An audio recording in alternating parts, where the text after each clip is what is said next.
I just want to make this video to sort of air out my grievances, my thoughts on the Tony Hawk 3 and 4 remake and the recent news that's been coming out slowly. So a few days ago, the Tony Hawk 3 and 4 trailer dropped, and ever since then it's been just a emotional roller coaster because like all the information has been just completely scattered around like different websites and like store pages. Before the game was even announced, there's a lot of worry when it came to the future of THPS.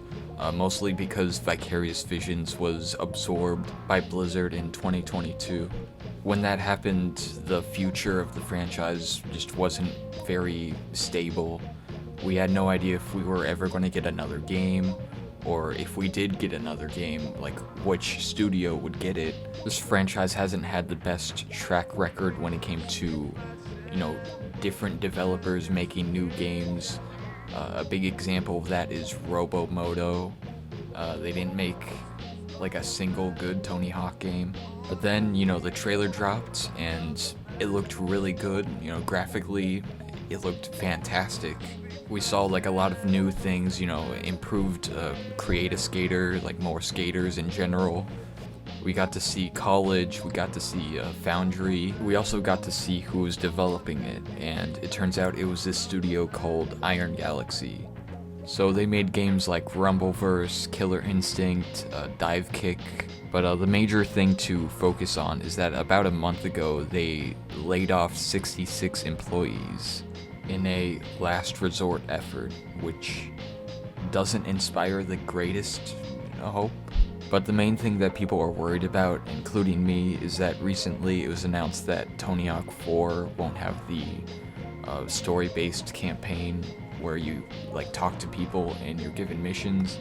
Instead, it's going to get replaced by the more traditional 2-minute timer that was in 1, 2, and 3, which was really disappointing for me to hear because I'm a huge Tony Hawk 4 fan.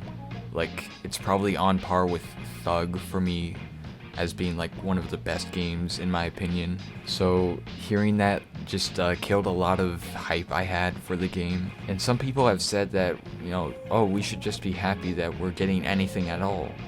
And, maybe if we support this, we'll get Thug remastered, like Thug 1 and 2 or American Wasteland, But I really just don't like that mindset when it comes to remakes or any sort of revitalization of a series, because it just never really works out. It's always oh sure, this might not have everything that was in the original game, but if we support this, then in the future they can make better games.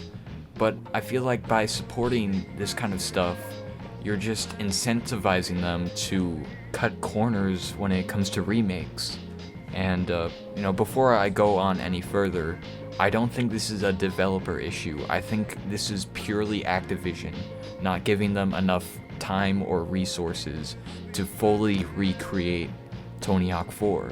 If you don't like the, mission style that Tony Hawk 4 has, I'm fine with that. I understand that. It's just, I don't know, looking at it through the lens that this is a Tony Hawk 4 remake, it just does not seem like a very good remake. I don't want to judge it too early, there's still a few months left until it releases, but I doubt they're going to be able to, I'm pretty sure it's maybe 95% done by now, so I doubt they're going to make any major changes. Yeah, just overall, I wish people were a little bit more critical when it comes to new releases of games that haven't had any entries in a while. But I don't know, I'm still probably going to play the game. I'll probably just play it through Game Pass, because I heard it's supposed to go on Game Pass day one. So I'll probably just play it through there and just see if I like it. But yeah, this video was just completely unscripted. I didn't have any notes or anything. I was just running off the top of my head. So that probably shows. But yeah, those were just my thoughts. I don't know, what do you guys think? Is this a deal breaker for you? I'm sure it's going to be a good game regardless, but just looking at it as a remake, I'm not super confident in it, but that's just me.